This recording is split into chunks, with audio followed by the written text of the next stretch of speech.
ODI cricket के history में सिर्फ एक ही प्लेयर है जिसने 50 से ज्यादा सेंचुरीज बनाई हैं। विराट कोहली। उनका बैटिंग एवरेज सचिन तेंदुलकर से भी ज्यादा है।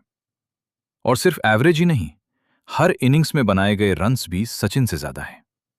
यानी अगर सिर्फ बैटिंग एफिशिएंसी देखी जाए तो नंबर्स बार बार एक ही नाम की तरफ पॉइंट करते हैं, विराट कोहली।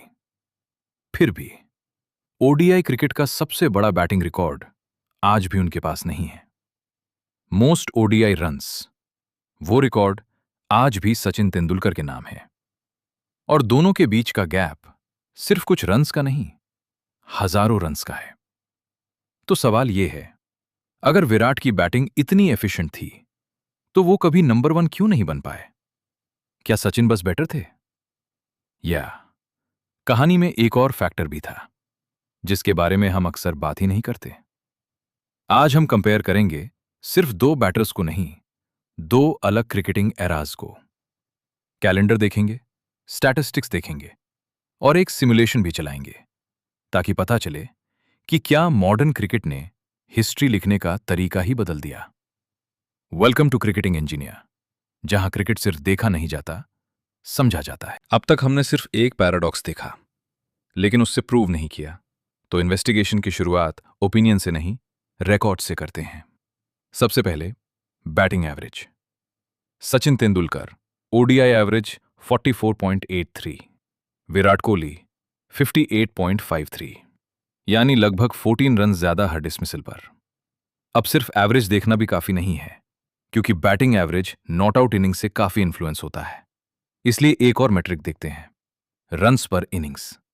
सचिन ने 452 ओडीआई इनिंग्स में 18,426 रन्स बनाए, यानी हर इनिंग्स में एवरेज कंट्रीब्यूशन 40.8 रन्स।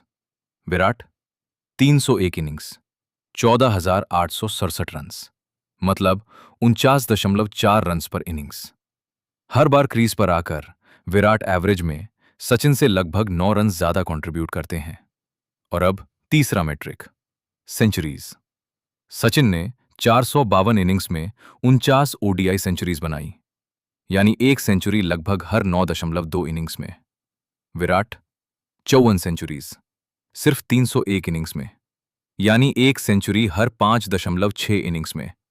इसका मतलब विराट सिर्फ ज्यादा सेंचुरीज नहीं बनाते, वो उन्हें काफी ज्यादा फ्रीक्वेंटली बनाते हैं। अब तक हमने 3 इंडिपेंडेंट मैट्रिक्स देखे, बैटिंग एवरेज, रन्स पर इनिंग्स, सेंचुरी फ्रीक्वेंसी, और तीनों एक ही डायरेक्शन में पॉइंट करते हैं। विराट कोहली की ओडीआई बैटिंग एफिशिएंसी एक्स्ट्राऑर्डिनरी थी, लेकिन अगर नंबर्स इतने क्लियरली विराट के फेवर में हैं, तो रिकॉर्ड बुक्स कुछ और क्यों कहती हैं? सचिन के पास 18,426 ओडीआई रन्स, विराट अभी भी उस नंबर से काफी पीछे। आखिर वो गैप आया कहां से? उसका जवाब बैटिंग में नहीं, अपॉर्चुनिटीज में छुपा है। और वहीं से इस इन्वेस्टिगेशन का सबसे इंटरेस्टिंग हिस्सा शुरू होता है।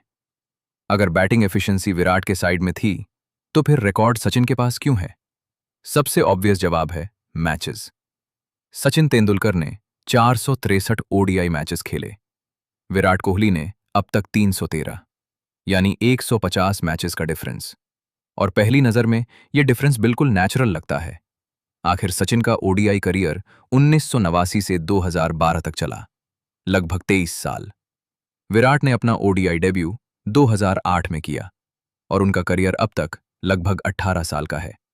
तो क्या बस करियर लेंथ ही पूरी कहानी है? शायद नहीं। इसलिए हमने एक और चीज कंपेयर की, क्रिकेट कैलेंडर। 1990 से 2008 के बीच इंडिया ने लगभग 510 ओडीआई मैचेस खेले, यानी एवरेज करीब 27 ओडीआईज हर साल। अब 2008 के बाद का एरा देखिए। 2008 से 2026 के बीच इंडिया ने सिर्फ 390 ओडीआईज खेले, एवरेज सिर्फ 20 से 21 ओडीआईज हर साल, मतलब हर साल लगभग 6 ओडीआई मैचेस कम। परसेंटेज में देखें तो ओडीआई अपॉर्चुनिटीज करीब 24% गिर चुकी थीं। और यहीं इन्वेस्टिगेशन इंटरेस्टिंग हो जाती है, क्योंकि 2008 सिर्फ विराट कोहली के डेब्यू का साल नहीं था, 2008 आईपीएल का भी पहला सीजन था। इसके बाद टी20 क्रिकेट रैपिडली ग्रो हुआ, फ्रेंचाइज लीग्स बढ़ने लगी, वर्कलोड मैनेजमेंट एक प्रायोरिटी बन गया। और बिलेटरल ओडीआई सीरीज 5 मैचेस से 3 मैचेस तक सिमटने लगी। यह कहना सही नहीं होगा कि सिर्फ आईपीएल की वजह से ओडीआई क्रिकेट कम हुआ, लेकिन यह कहना भी मुश्किल है कि आईपीएल एरा का इस बदलाव से कोई लेना देना ही नहीं था। अब तक हमने सिर्फ एक फैक्ट एस्टैब्लिश किया है। विराट ने सिर्फ कम मैचेस नहीं खेले, उन्होंने एक ऐसे एरा में क्रिकेट खेला जहां ओडीआई अपॉर्चुनिटीज ही कम हो चुकी थी। लेकिन यह रिडक्शन एक्चुअल नंबर्स में कितना बड़ा था, और अगर वही अपॉर्चुनिटीज विराट को मिलती तो उनके करियर स्टैटिस्टिक्स कितने बदल सकते थे। अब थोड़ा मैथ्स करते हैं। अब तक हमने एक फैक्ट एस्टैब्लिश किया है। विराट ने एक ऐसे एरा में क्रिकेट खेला जहां इंडिया हर साल पहले से काफी कम ओडीआई मैचेस खेल रही थी।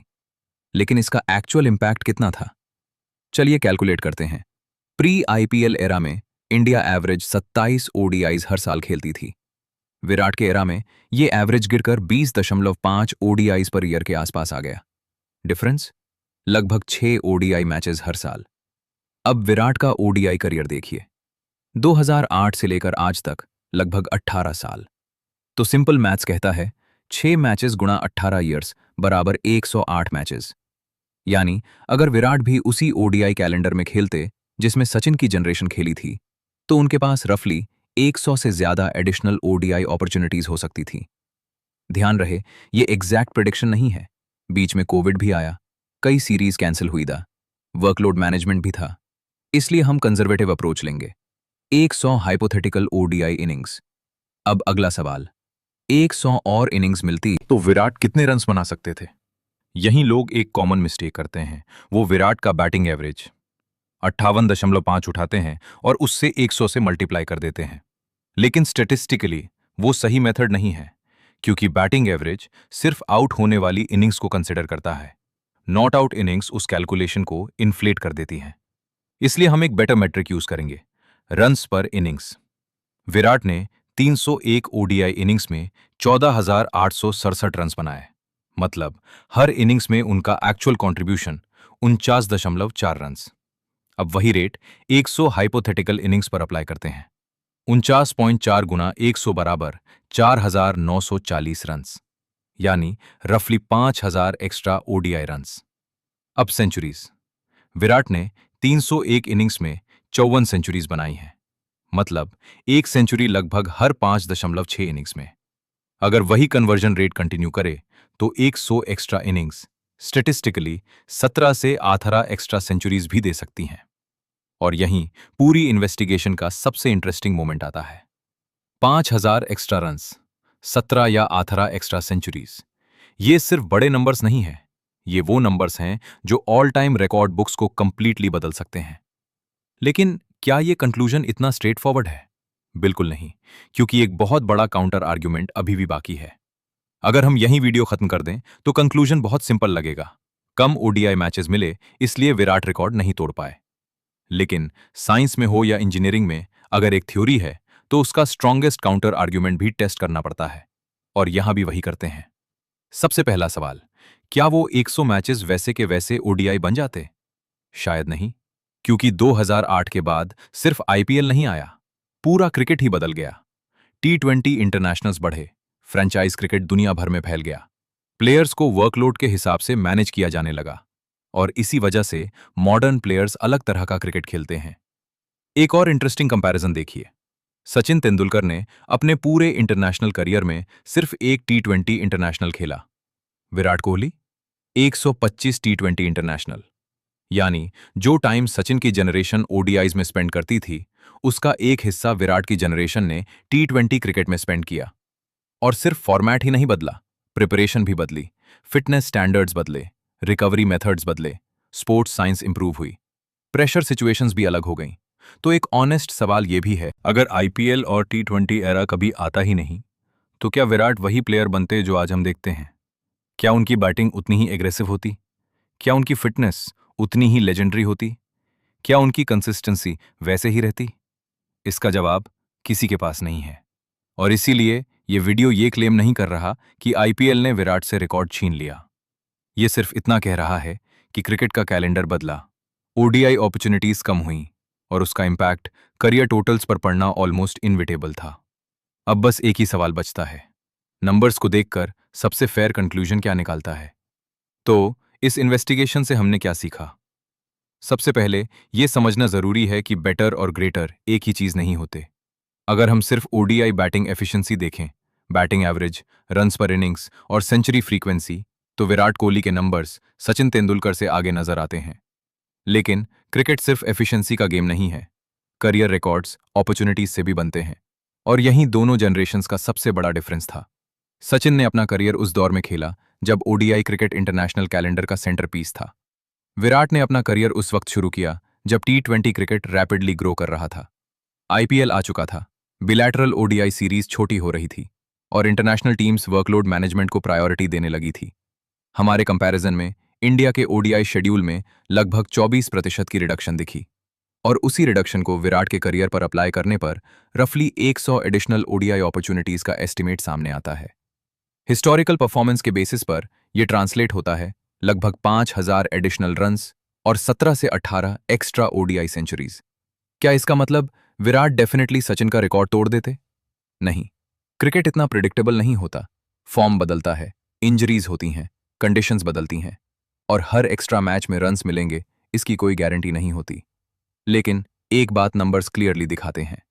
विराट और सचिन की कंपैरिजन सिर्फ दो प्लेयर्स की कंपैरिजन नहीं है, ये दो अलग क्रिकेटिंग एराज की कंपैरिजन भी है। एक एरा जहां ओडीआई क्रिकेट सबसे बड़ा फॉर्मेट था और एक एरा जहां उससे टी20 क्रिकेट के साथ अपनी जगह शेयर करनी पड़ी। इसलिए शायद सही सवाल ये नहीं है विराट सचिन से बेटर थे या नहीं। सही सवाल शायद ये है, अगर दोनों को एक ही क्रिकेट कैलेंडर मिलता तो रिकॉर्ड बुक्स आज कैसी दिखती? उसका एग्जैक्ट जवाब शायद कभी किसी के पास ना हो। लेकिन इतना जरूर कह सकते हैं, रिकॉर्ड सिर्फ टैलेंट से नहीं बनते, कभी कभी कैलेंडर भी हिस्ट्री लिखता है। अगर तुम इस सिमुलेशन से एग्री करते हो तो कमेंट्स में बताओ, अगर विराट को सचिन की जनरेशन जितनी ओडीआई अपॉर्चुनिटीज मिलती, क्या वो 22,000 ओडीआई रन्स क्रॉस कर पाते? और अगर तुम डिसएग्री करते हो तो भी रीजन जरूर लिखना, क्योंकि क्रिकेटिंग इंजीनियर में डिस्कशन ओपिनियन से नहीं, नंबर से होती है। अगर वीडियो पसंद आई हो तो लाइक करना, सब्सक्राइब करना और मिलते हैं अगली इन्वेस्टिगेशन में। Until then, keep questioning the game.